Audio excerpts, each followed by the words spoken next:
पाटलिपुत्र में सुभाग। इससे पहले आप इस कहानी में खो जाएं, इस चैनल को सब्सक्राइब जरूर कर लें। मन हुआ तो हर व्यक्ति अपनी अपनी संपत्ति स्थिति के अनुसार उन्हें उपहार देने की योजना बनाने लगे। राजा बिंबिसार ने भी कीमती हीरे मोती और रत्न उन्हें पेश किए।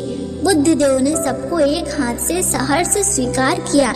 इसके बाद मंत्रियों, सेठों, साहूकारों ने अपने अपने उपहार उन्हें अर्पित किए और बुद्धदेव ने उन सबको एक हाथ से स्वीकार कर लिया। इतने में एक बुढ़िया लाठी टेकती वहां आई।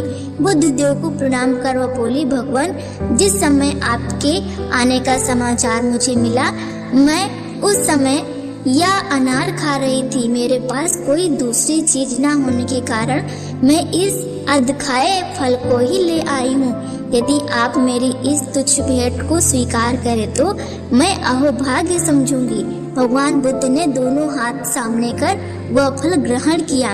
राजा बिंबिसार ने जब यह देखा तो उन्होंने बुद्धदेव से कहा, भगवान क्षमा करें, एक प्रश्न पूछना चाहता हूँ। हम सबने आपको कीमती और बड़े बड़े उपहार दिए हैं जिन्हें आपने एक हाथ से ग्रहण किया है, लेकिन इस बुढ़िया द्वारा दिए गए छोटे और मीठे फल को आपने दोनों हाथों से ग्रहण किया, ऐसा क्यों?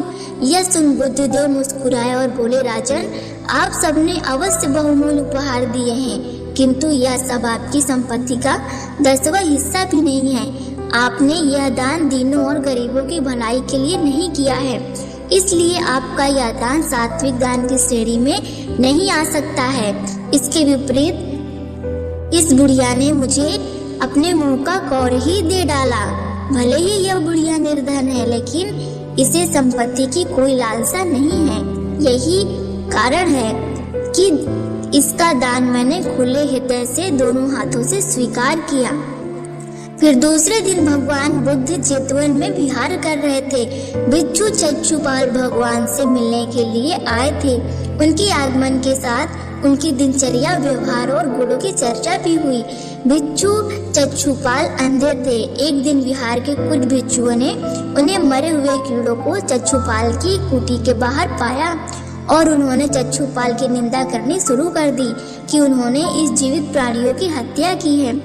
भगवान बुद्ध ने निंदा कर रहे उन बिच्छुओं को बुलाया और पूछा कि क्या तुमने बिच्छू को कीड़े मारते हुए देखा है?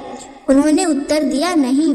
इस पर भगवान बुद्ध ने उन साधुकों से कहा कि जैसे तुमने उन्हें कीड़ों को मारते हुए नहीं देखा है, वैसे ही चक्षुपाल ने भी उन्हें मरते हुए नहीं देखा और उन्होंने कीड़ों को जानबूझकर नहीं मारा, इसलिए उनकी भर्त्सना करना उचित नहीं है।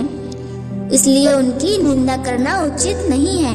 बिच्छुओं ने इसके बाद पूछा कि चक्षुपाल अंधे क्यों हैं? उन्होंने इस जन्म में अथवा पिछले जन्म में क्या पाप किए हैं? भगवान बुद्ध ने चक्षुपाल के बारे में कहा कि वे पूर्व जन्म में एक चिकित्सक थे।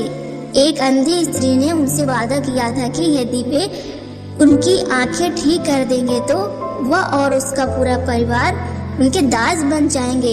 स्त्री की आंखें ठीक हो गई, पर उसने दासी बनने के भय से यह मानने से इनकार कर दिया। चिकित्सक को पता चला था कि उस स्त्री की आंखें ठीक हो गई हैं, वह झूठ बोल रही है।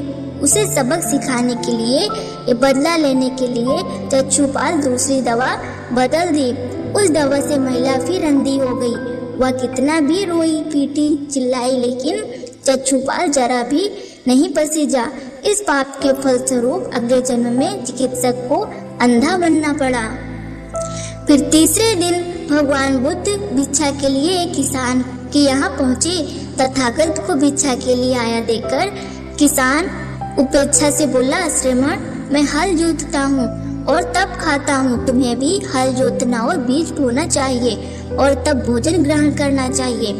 महात्मा बुद्ध ने कहा, महाराज, मैं भी खेती करता हूँ। इस पर किसान को जिज्ञासा हुई और वह बोला, मैं ना तो तुम्हारे पास हल देखता हूँ और ना बैल और ना ही खेती का स्थल, तब आप कैसे कहते हैं कि आप भी खेती करते हो? आप कृपया अपनी खेती के संबंध में समझाइए। बुद्ध ने कहा, महाराज, मेरे पास श्रद्धा का बीज और तपस्या रूपी वर्षा और प्रजा रूपी हल और जुताई है।